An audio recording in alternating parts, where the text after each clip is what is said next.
it is an admission that things are not right, and that they would need everybody to come in and then help. Everybody like who? All stakeholders. I mean, based on the release we got. So it's fair and then sound in equal measure, but it's also deceptive because the people we are dealing with own football in their own language. Whilst we from the outside may think that we know best and see things better than they do, the likes of Simon Ehoma, the Western Regional RFA chairman, believes that we are a group of noisemakers who are just throwing tantrums, and that they that are closer to the action know what is good and that the football is good. Now you just oppose it with the comments of the vice chairman of the then Black Stars Management Committee, Akwesi Ajuman, on Hate FM, when he literally said, I've spoken to ESCO members and we've resolved that this is not the right time to sack Otuado. So let's continue.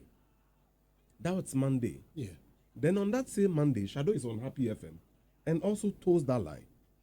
Then Dr. Baumia's campaign vice chair and a leading member of the party in power and government, Nana Kumia, follows it up by saying that he does not believe that it is right to sack the coach at this time. We should continue with him, persist with him, and then hope that we will turn the corner later on.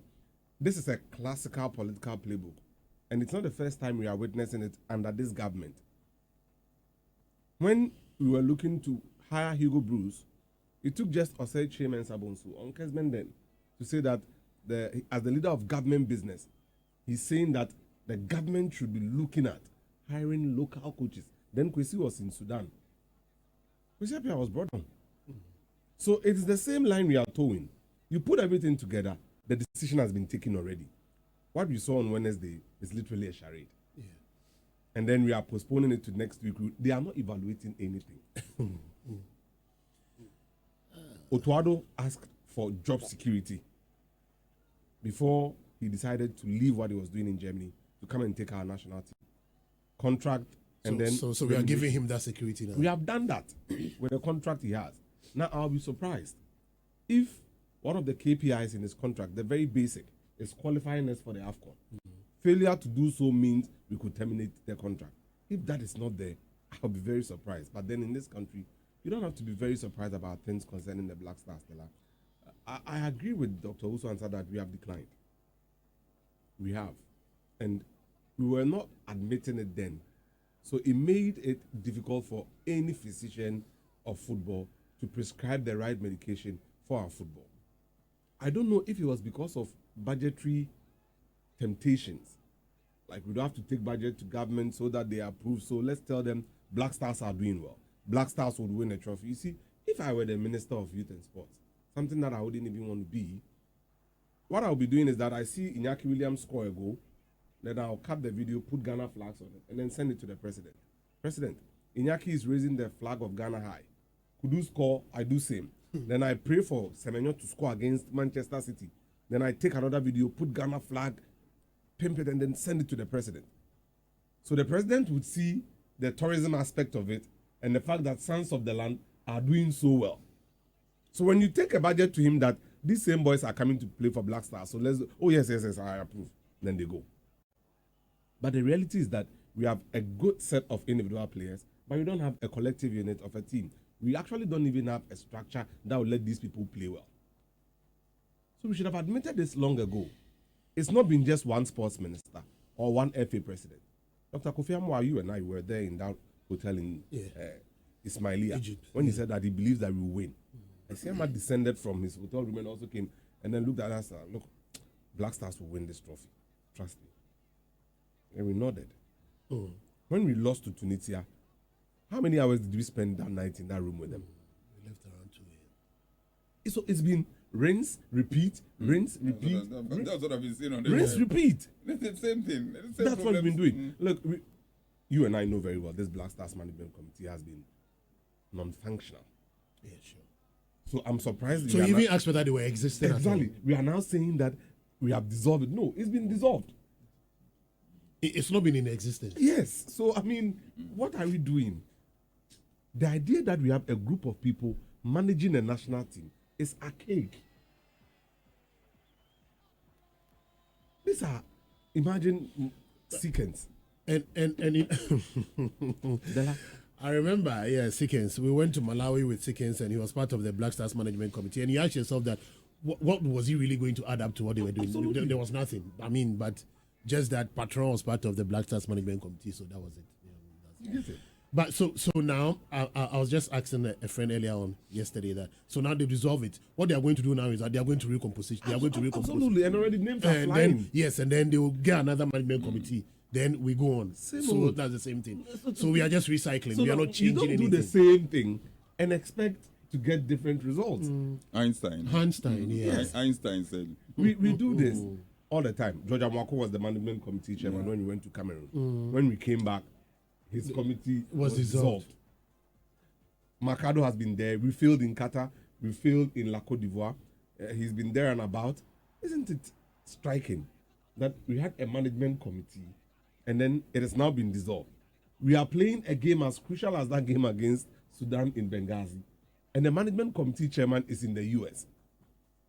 His vice, Akwesi Agyeman, is also part of the Ghana week celebration. So they were with Kotoko. He's also there. So the president himself was in Germany.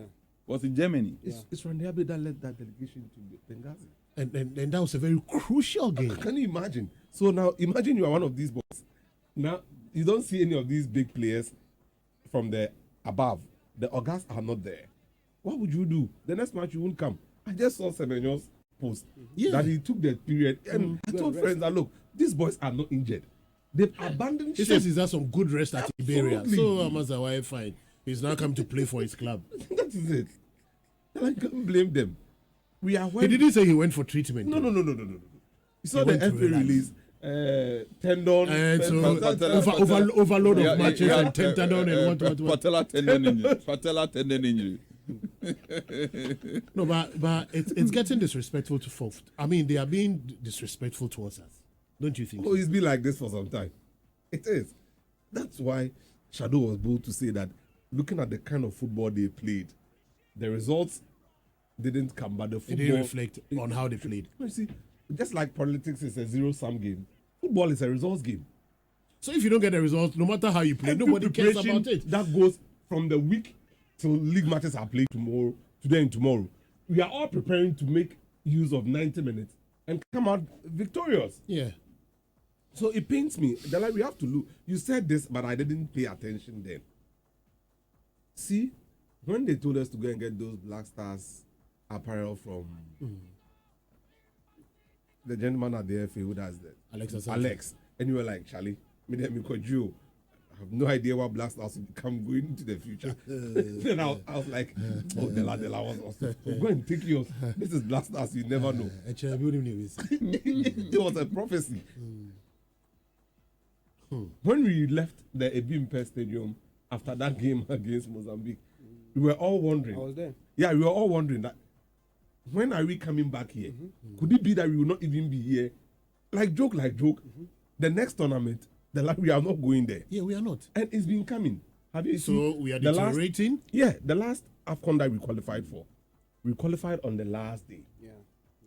And even that, Raul Savoy, the coach of Central African Republic, had the temerity to tell us in Kumasi that we robbed them and that it is not going to be any different from what happened at Cameroon with the kind of team we are going. And he told us that we will not do anything at the Nations Cup. So we will come back. Your next AFCON will be worse than your previous one. And indeed, it was worse. Look at that.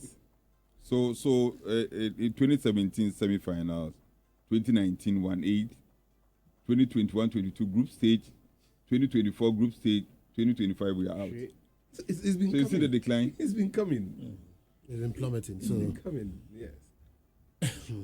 What is the government doing? We've lost $700,000 by failing to qualify for the AFCON. When we exited the group stage, we came back home with $700,000. This is money that can cushion the FA. This is money that can cushion our football. But we make it look like it is business as usual. No, we've lost significant reputation damage. We've lost money. And we've lost opportunity for a group of players who would have loved to be playing in the AFCON. So for this particular campaign, who do we blame? players, the technical team, the GFA, For government. or the coach, or who, or government? Who do we blame? See, the first port of call would always have to be the government. When the government intervened in in Accra for that game against Sudan, they will not be able to tell us the amount of money they used, but it's in excess of 15 million Ghana cedis. Wow. Zando is here. The amount of money that was pumped into that Accra Sports Stadium to get it ready. To make sure it was ready. And even that, it wasn't ready. I remember that evening when the gentleman was coming from Cape Coast to Accra.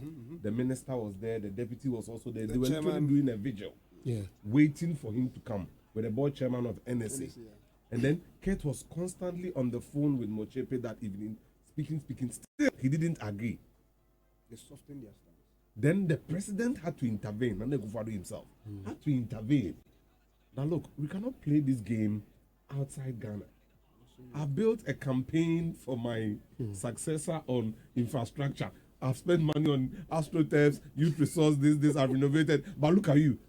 After all this, you have to go and beg to play your game here.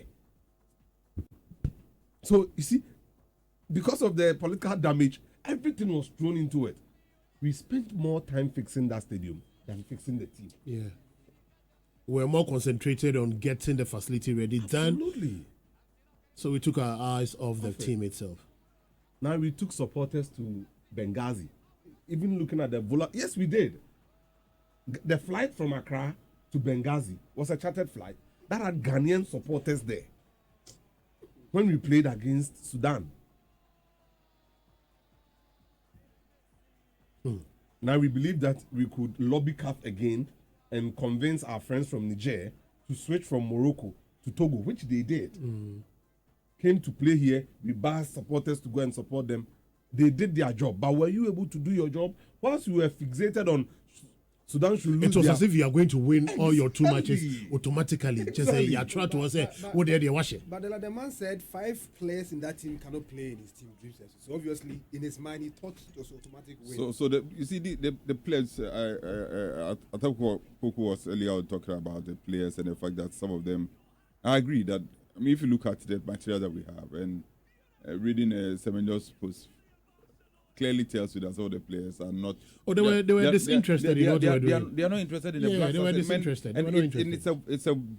It's a worrying sign. Worrying sign in the sense that it also indicates the fact that maybe Otuado is also not on top of issues, because if for me he's lost the dressing room. Yeah, so if you have the first time as many as 8 players who on any given day, maybe more than even half will start and maybe the rest will come on as subs.